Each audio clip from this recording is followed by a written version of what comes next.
여러분 안녕하세요. 8월 4일 화요일에 온 시카고 뉴스 허일숙입니다.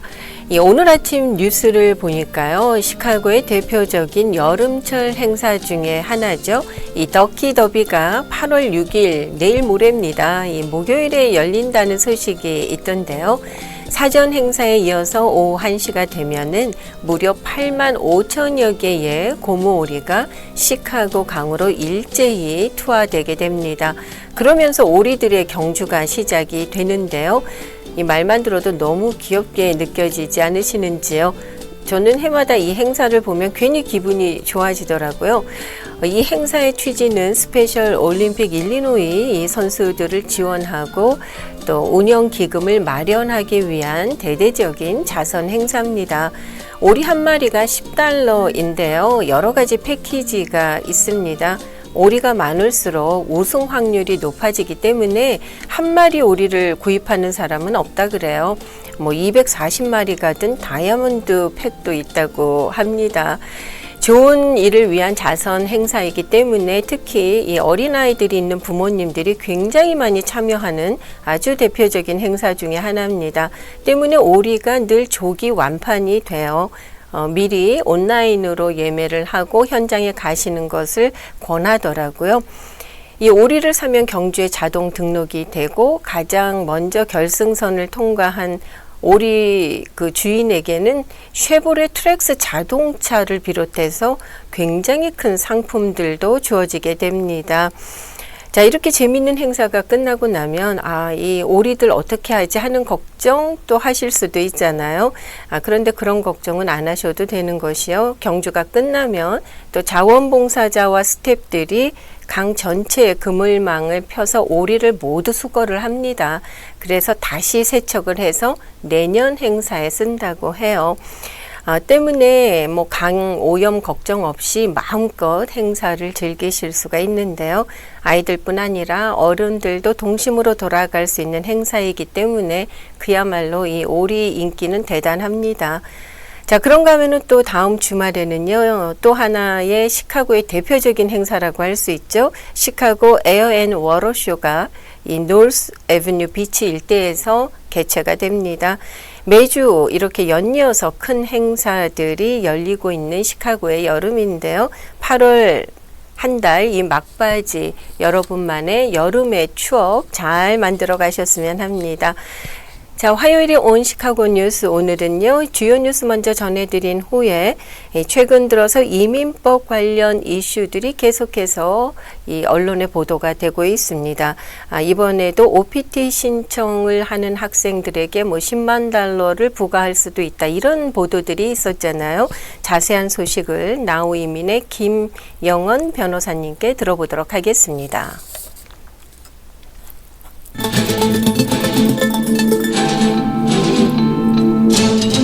네, 오늘의 첫 소식입니다. 트럼프 대통령은 어제 이란과의 대화가 진행 중에 있고 이번이 마지막 기회라면서 이란을 계속해서 압박했습니다. 트럼프 대통령은 참수 전 마지막 기회라는 극단적인 표현까지 사용을 하면서 강도 높은 경고를 이어갔습니다. 이는 중동 국가들의 요청으로 취소한 대대적인 이란 공습을 미국은 언제라도 다시 감행할 수 있다는 메시지로 해석되고 있습니다. 트럼프 대통령은 백악관에서 취재진 문답 중 이 중동 국가의 요청으로 이란 공습을 취소했다고 다시 언급을 하면서 이란과 현재 대화 중이고 이는 이란이 합의문에 서명할 마지막 기회가 될 것이라고 말했습니다. 트럼프 대통령은 이란과의 협상이 신속하게 진행될 것이라면서 호르무즈 해협을 오늘까지 완전히 개방하는 방안이 1단계로 논의되고 있다고 전했습니다. 이어서 이란의 비핵화 협의가 이어질 것이라면서 이 부분은 시일이 더 오래 걸릴 것이라고 말했습니다. 트럼프 대통령은 또한 이란이 호르무즈 해협을 통과하는 상선에 통행료를 부과하도록 그냥 내버려 두지는 않겠다고 다시 강조했습니다. 이런 분위기 속에 호르무즈 해협 통항과 관련해서 해협의 연안국인 이란과 오만이 구체적인 수준까지 협의를 좁혔다는 보도도 나왔습니다. 뉴욕타임스는 어제 이란 당국자 2명의 말을 인용해서 해협에 진입하는 선박은 이란이 통제하는 수역으로 또 출항할 때는 오만이 통제하는 수역에 가까운 경로를 따르는 그런 방안으로 양국의 합의가 가까워지고 있다고 보도했습니다. 미국에서 기생충 감염으로 발병하는 사이클로스포리아증이 급속도로 확산이 됐었죠. 이 감염병과 연관된 사망자가 발생했습니다. 어제 AP통신에 따르면 미시간주 보건복지부는 이 사이클로스포리아증과 관련이 있는 미국 내 첫 사망 사례가 확인됐다고 밝혔습니다. 그러나 사망자 2명은 모두 평소에 기저질환을 앓고 있었던 사람인 것으로 알려졌습니다.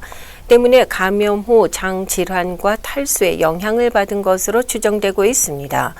이 미시간 보건당국은 사이클로스포리아증이 통상적으로는 치명적인 질환은 아니라고 밝혔는데요. 이번 사망 사례는 매우 이례적인 일이라고 전했습니다. 올여름 미국에서는 이 사이클로스포리아증 대규모 감염 사태가 발생하면서 FDA 또 CDC가 계속해서 조사를 이어가고 있습니다. CNN 방송에 따르면 지금까지 감염 사례는 모두 18,000여 건이 보고가 됐고요. 이 가운데 11,500건은 국내 감염 여부를 확인하기 위해서 현재 검사 중에 있습니다. 역시 상황이 가장 심각한 곳은 미시간주입니다. 지금까지 무려 11,000여 명의 감염 사례가 보고됐고 입원 환자 수는 193명에 달하고 있습니다. 이 연방정부의 일부 기능 정지, 이 셧다운을 피하기 위한 임시 예산안이 어제 마련됐습니다. 상원은 중간선거 한 달 뒤인 12월 11일까지 연방정부 운영 자금을 현재 수준으로 유지하는 내용을 담은 임시 예산안을 공화, 민주 양당 합의로 세출위원회에서 도출해서 표결에 붙일 예정입니다. 트럼프 2기 행정부는 지난해 9월 말까지 본 예산 처리에 실패를 하고 임시 예산안도 마련하지 못하면서 셧다운에 돌입했었습니다. 이로 인해서 항공 대란과 보조금 지급 중단 등 혼란을 유발한 바 있는데요. 이는 역대 최장 기간 43일의 셧다운으로 기록이 됐습니다.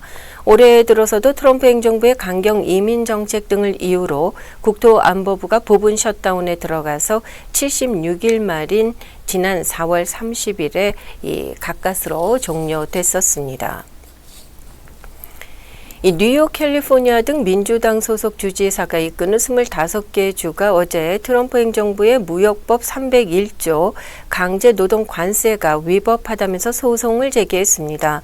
연방국제통상법원에 따르면 이들 주는 어제 법원에 제출한 소장에서 트럼프 행정부가 무역법 301조에 근거해서 주요 무역 상대국에 부과한 관세 조치가 대통령의 과세 권한을 넘어서는 위법한 것이라면서 이를 중단해 달라고 요청했습니다.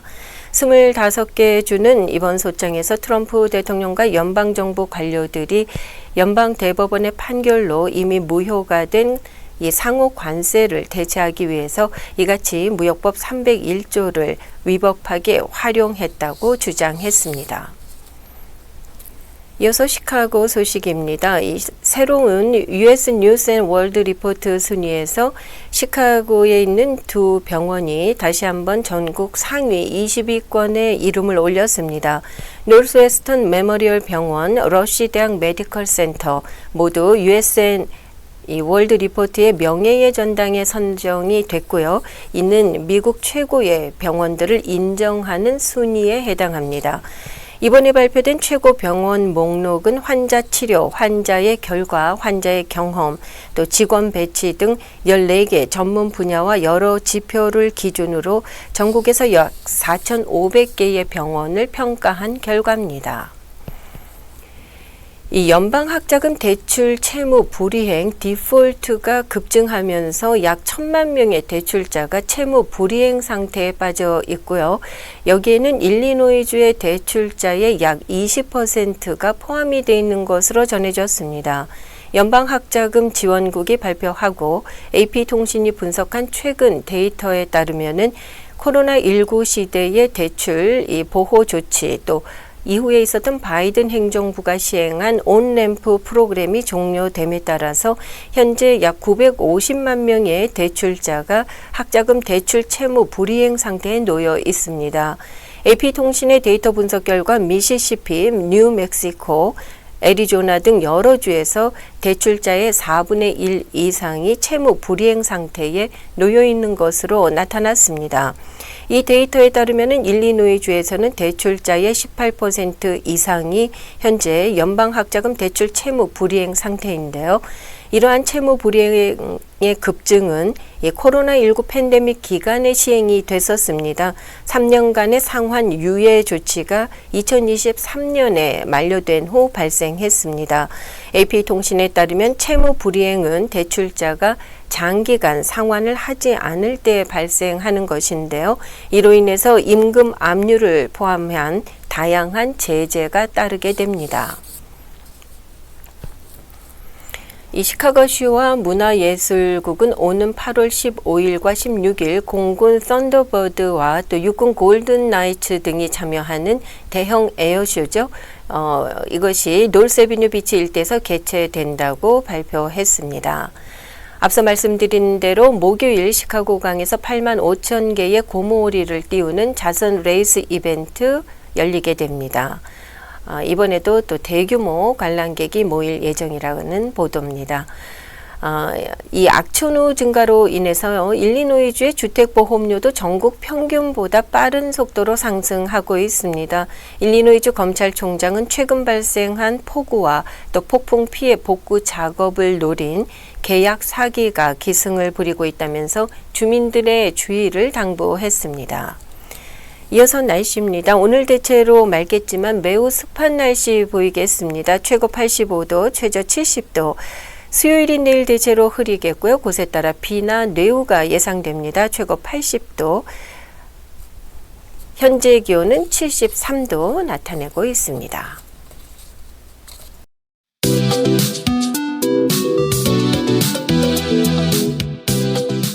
최근 영주권자나 비자 연장 신분 변경 신청자들이 공항에서 체포되는 일들이 발생해서 이민 사회 내에 우려가 커지고 있습니다. 또한 영주권 신청 시 정부 보조를 받던 기록이 문제가 될 수 있다고 하는데요. 그리고 가장 최근에는 또 OPT 신청자들에게 10만 불을 내게 하는 규정을 만들려고 논의 중이다라는 소식도 있었습니다. 이 시간에는요, 여러 가지 이슈들에 대해서 나우 이민의 김영원 변호사님을 만나 뵙고 자세한 말씀 들어보도록 하겠습니다. 안녕하세요. 예, 안녕하세요. 요즘 자고 일어나면 여러 가지 소식들이 쏟아져 나오고 있어서 또 이렇게 자주 전화를 통해서 만나 뵙고 있습니다. 이 최근 뉴스에서요, 또 영주권자나 비자 연장 신분 변경 신청자들이 공항에서 체포가 됐다 이런 소식이 있었거든요. 이게 도대체 무슨 일이고 어떻게 된 건지 설명을 좀 듣고 싶습니다. 예, 마찬가지로 제일 최근 뉴스인데요. 그동안 이제 원래 외국에서 들어오는 거 말고 국내 여행은 예를 들어서 오버스테이 했거나 이런 이민 비자의 상황이 있어도 염려 없이 다 다녔는데, 이제 아이스 이민국 경찰이 어떤 경우에는 국내선 비행기를 타는 곳에서 단속을 해서 문제가 될 수 있다라는 것을 밝힌 거죠. 근데 이게 어떻게 가능하죠? 이전에는 이런 일이 거의가 아니라 아예 없었지 않습니까? 네, 그렇죠. 근데 아이스는 원래 지금도 그렇고 과거에도 그렇고 일을 할 때 타겟티드 프로젝트라고 해서 본인들이 어떤 불법 체류자나 추방 받은 다음에 도망하고 있거나 어떤 사람들의 데이터베이스를 갖고 있다가 그중에 이제 주로 중범죄가 있는 사람을 목표해가지고 단속하는 팔러시를 계속 가지고 있는데요. 지금 이번에 나온 뉴스의 핵심은 어쨌든 여기 길을 가든지 아니면 직장이든지 여전히 아이스가 단속을 하고 있는데 그 장소로 추가가 됐다는 뜻이 되는 거고요. 이제 공항이. 근데 공항은 원래 TSA라고 하는 미국 그 국내 여행을 담당하는 뷰로가 따로 있는데 그쪽에서 예를 들면 오늘 오헤오 공항에 비행기로 들어오는 사람 중에 어떤 사람들이 들어온다라는 어떤 그 트래블러의 이름, 생일, 외국인이면 패스포트 정보 이런 것들을 미국 이민국 아이스하고 공유를 하기 시작했다는 겁니다. 결국은. 그래서 만약에 국내 여행인데 만약 어떤 아이스가 원래 단속하려고 했었던 사람이 비행기를 타고 들어오는 정보가 공유가 되다 보니까 시스템상으로 팝업을 하면은 어떤 사람이 우리가 지금 타겟한 사람이 공항에 나타났다는 거를 TSA 정보가 공유됨으로써 알게 되면은 그러면 이제 최근에 아이스가 그 여러 주요 공항들에 이제 파견이 나가 있으니까 그 사람들을 통해서 단속이 실제로 되는 상황이 나온 거고 또 그게 뉴스에 크게 나온 거예요. 그렇군요.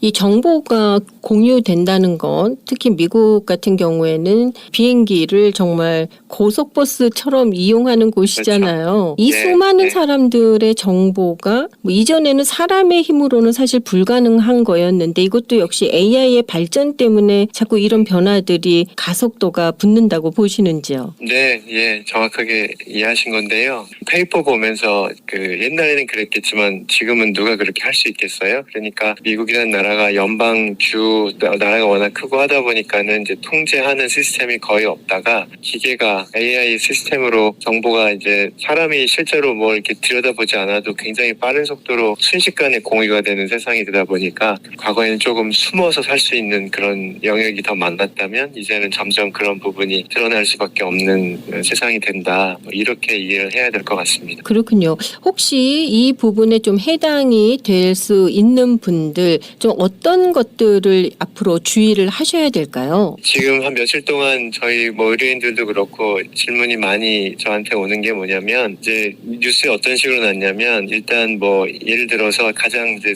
문제가 될 수 있는 상황은 오버스테이로 미국에 오랫동안 살았어요. 근데 그 아이가 21살이 돼가지고 엄마 아빠를 영주권 초청을 했다고 해보죠. 그럼 과거에는 이런 경우에 아무런 이슈가 없이 국내 여행은 다녔는데 영주권이 나올 때까지. 근데 그 사람이 이미 오버스테이 한 건 이미 아이스에서 가지고 있는 것이고 만약에 불운하게 그 사람이 지금 현재 아이스의 단속 대상이었다면 오헤오 공항에서 잡힐 수가 있다는 게 된 거고요. 그런 상황은 지금은 국내선도 영주권이 나올 때까지는 하지 않는 게 맞을 것 같고요. 뭐 예를 들어서 학생 비자로 영주권을 진행 중인데 신분 유지하다가 뭐 영주권 485가 들어갔다. 사실 그런 경우도 거기 어떤 말이 나왔냐면 비자 뭐 취업 비자 같은 게 익스파이어 됐는데 이분 485가 펜딩이어도 문제가 돼서 뭐 단속이 됐다. 이런 일을 자기 이민 변호사도 처음 봤다 뭐 이런 말이 미국 메인 뉴스에 난 건데요. 사실 저는 좀 상당히 의심스럽습니다. 그 사람이 그냥 예를 들어서 왜냐하면 취업 이민을 일반적으로 하는 경우는 485 접수 때까지 오버스테이가 있는 상황이면 어쨌든 영주권은 결과적으로 안 나오는 거기 때문에 비자 신분을 485가 접수될 때까지 유지했다가 그 다음에 이제 기다리고 있으면서 뭐 H-1B가 종료됐다든지 학생 비자 학교를 안 다닌다든지 이런 상황은 지금 여기서 말하는 그러니까 이민국이 원래 타겟팅하고 있는 불법 체류자로 이미 간주하고 있을 가능성이 제가 봤을 때는 없습니다. 그러니까 그런 사람을 굳이 485 펜딩한 걸 따져가지고 당신 지금 원래 갖고 있었던 밑에 있는 비자가 종료됐으니까는 문제가 된다. 이렇게 할 가능성은 저는 거의 없다고 보고요. 그렇게 두 가지로 나눠서 봐야 될 것 같습니다. 이 본인의 스테이터스와 그 비자 만료 또 영주권 신청 뭐 여러 가지가 혹시 맞물려 있으신 분들이라면은 아무래도 이 전문가들에게 좀 구체적인 상황까지 상담을 받아보시는 게 좋을 것 같고요. 자, 네. 그런가 하면은 또 얼마 전이죠. 이 영주권 신청 시 공적 부조, 퍼블릭 차지를 받았던 경험이 있는 사람들은 그 리젝트될 가능성이 있다. 뭐 이런 소식도 있었는데 이 부분에 대해서도 좀 말씀을 부탁드리겠습니다. 예. 이제 원래 미국 이민법은 근본적으로 inadmissibility 그러니까 영주권을 안 줄 수 있는 사유 중에서 퍼블릭 차지 그 한국말로 좀 애매한 번역인데 미국의 퍼블릭 미국 사람들한테 charge라는 건 약간 부담을 준다는 뜻인데 어떤 외국인이 이민자가 돼서 미국의 삶으로 인해서 미국이란 나라의 경제적인 부담을 줄 가능성이 있으면 영주권을 원래 안 줄 수 있도록 법이 원래 상정하고는 있습니다. 그걸 우리가 흔히 퍼블릭 차지 룰이라고 하는데요. 이 퍼블릭 차지 룰은 한 수십 년 전에 1990년대에 아주 유명한 판례에 의해서 그 룰을 애매하잖아요. 이걸 도대체 어떤 근거로 그걸 네. 판단할 것인가. 그래서 아예 유명한 판례에 의해서 캐시에 의한, 그러니까 현금으로 받는 구체적인 퍼블릭 차지 어떤 히스토리나 앞으로 그럴 가능성이 있거나 또는 그 정부의 돈으로 운영하는 어떤 시설에 사는 사람에 대한 두 가지 시나리오에만 퍼블릭 차지 룰을 적용하고 그 외 모든 우리가 흔히 말하는 푸드 스탬프나 메디케이드나 프리 런치나 흔히들 우리가 미국에서 조금 저소득층이 복지 혜택으로 받는 모든 것들은 다 문제가 되지 않는 게 이민국의 운영 방침이었거든요. 그런데 그 정책을 트럼프 일기 때 이미 한번 시행을 했습니다. 퍼블릭 차지 그 룰을 앞으로는 작은 것들, 푸드 스탬프도 문제가 됩니다. 이제 무조건 문제가 되고 영주권 신청서에 그런 걸 받은 적이 있는 거를 적도록 아예 별개 I-944라는 폼을 신설해가지고 그 안에는 그 사람의 학력, 그 사람의 은행의 잔고, 그 사람이 집을 가지고 있는 집의 밸류, 영어 능력 이런 걸 다 한 20장이나 되는 서류에 적게 되어서 그 룰을 트럼프 일기가 종료될 때까지 이미 시행을 했었거든요. 근데 바이든이 코로나 이후에 대통령이 되면서 일기 트럼프 정책을 취소했었죠. 그랬는데 지금 2기가 돼서 이제 1년 반이 지나니까 다시 본인의 일기 정책으로 돌아가려고 발표를 한 거. 그게 지금 팩트입니다. 자, 그러면은 이전에 바이든 정부 때는 문제가 되지 않았던 푸드스탬프나 다른 형태, 현금이 아닌 형태의 공적 부조 문제가 되지 않았지만 지금은 이제 된다는 거잖아요. 그러면은 어떻게 해야 될까요? 사실 공적 부조를 받으셨는데, 네, 이거 참 근데 이제 어렵습니다. 이게 이제 살짝 그 일기 때하고 좀 다른 건 뭐냐면 지금 사실 이제 그 발표 이후에 파이널 룰이 나온 다음에 이제 I-485라고 하는 영주권 신청서를 이제 교체할 거거든요. 그게 이미 일기 때 그거 변경하려고 했었던 레거시가 남아있는 내용이 약간 지금 현재도 들어있는데 아마 일기 때 만들었었던 것처럼 485 자체에다가 퍼블릭 차지 관련된 룰을 적용하는 질문지나 이런 걸 이제 변경할 거예요.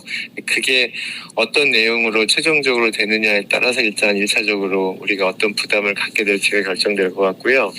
그리고 이번 2기 때 퍼블릭 차지 룰의 핵심은 사실은 어떻게 말하고 있냐면 그냥 그 심사관, 그러니까 영주권 심사관이 그 신청자의 여러 재산 상태, 무슨 교육 상태, 또 이런 것들을 다 종합적으로 판단해서 퍼블릭 차지가 미국 국민에게 부담이 될 것 같으면 영주권을 안 줄 수 있도록 권한을 준 게 핵심입니다.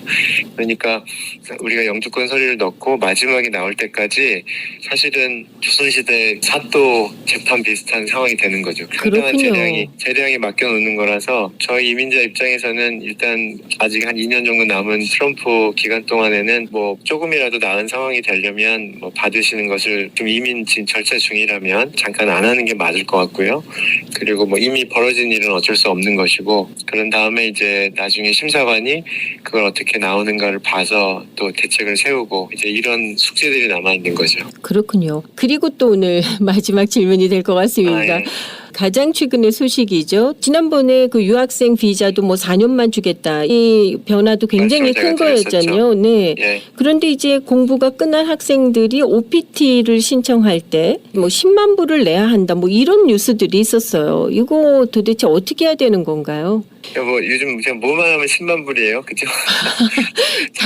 네, 그런 것 같습니다. 지난번에 그 H1B 네. 신청비도 10만 불이었고 사실 좀 전에 말씀하신 퍼블릭 차지 관련해서도 반드라는 거를 도입해서 10만 불까지 청구할 수 있다는 말 나왔고 이제 또 10만 불인데 예, 말씀하신 상황 맞고요. 다만 최근에 OPT 관련해서 그렇게 하겠다는 것은 지금 그냥 약간 떠보는 수준의 상황입니다. 지금 우리가 너무 얼리하게 걱정하는 거일 수 있는 게 네. 지난번에 H1B라든지 학생 비자 관련된 퍼블릭 차지는 다 이미 일정 단계를 다 지나서 실제로 팔러시를 시행할 때 나온 뉴스였고요. 근데 OPT에 10만 불까지 청구할 수 있다는 것은 아직 구체적으로 이민국에서 정책을 결정해서 얘기한 게 아니라 그렇게 하려고 합니다라는 게 흘러나온 뉴스거든요.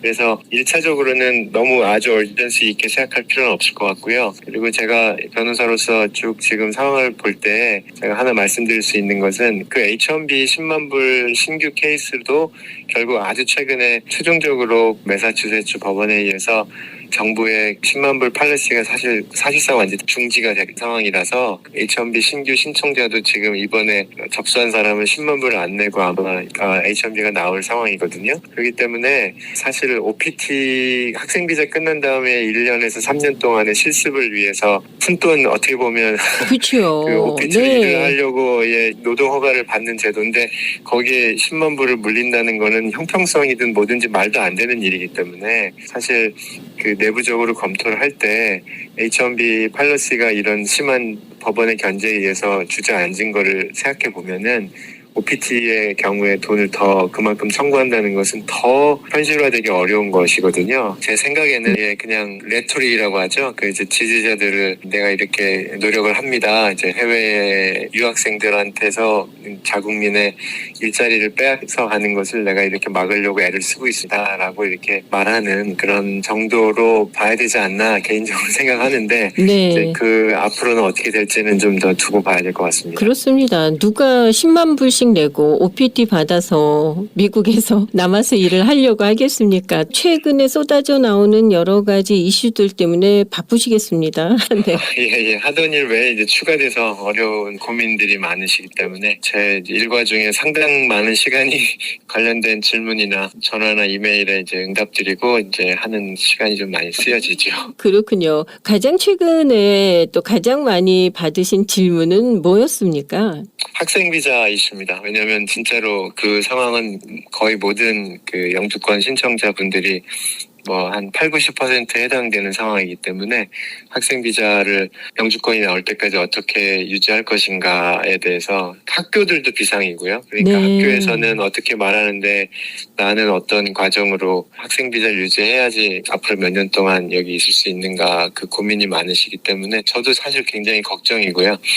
그냥 개인적으로는 그 정책도 아주 강하게 적용되기보다는 그냥 조금 느슨하게 적용되기를 바라고 있습니다. 네. 네, 오늘도 최근 제기된 여러 가지 이슈들에 대한 도움 말씀 주셨는데요. 감사드리고 또 다음 시간에 뵙도록 하겠습니다.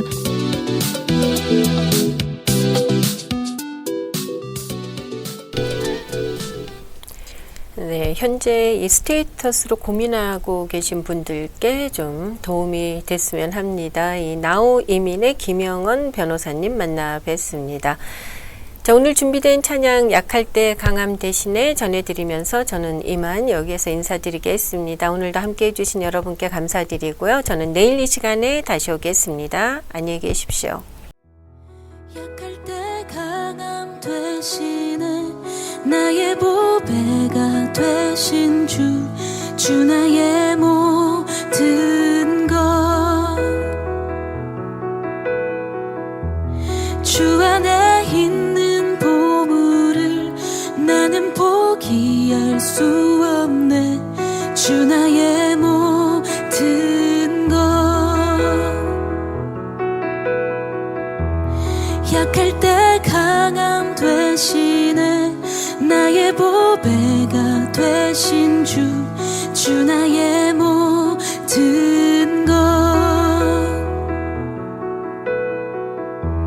주 안에 있는 보물을 나는 포기할 수 없네 주 나의 모든 것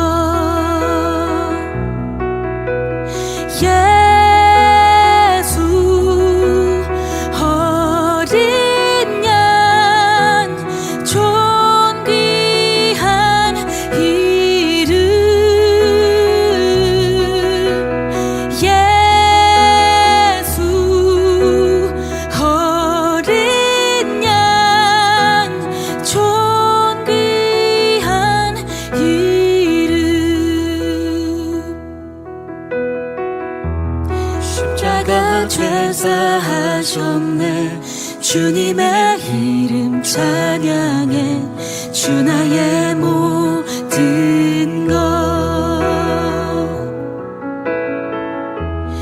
쓰러진 나를 세우고 나의 빈잔을 채우네. 온 시카고 뉴스는 최신 학문과 기술 연마를 통해 최상의 치료로 보답하는 김광수 치과, 모든 보험을 원스톱으로 해결해 드립니다. 한인 사회를 위한 박상화 종합보험, 삶을 마무리하는 순간을 여러분과 함께합니다. 가장 저렴한 비용과 신뢰를 바탕으로 정성을 다하는 줄리심 장의사, 최고의 상품으로 소비자의 행복을 책임지는 영신 건강 제공으로 함께합니다. AM 1590, FM 95.9, WCGO 에반스톤 시카고입니다. The views and opinions in the following show do not necessarily reflect that of this station or its ownership.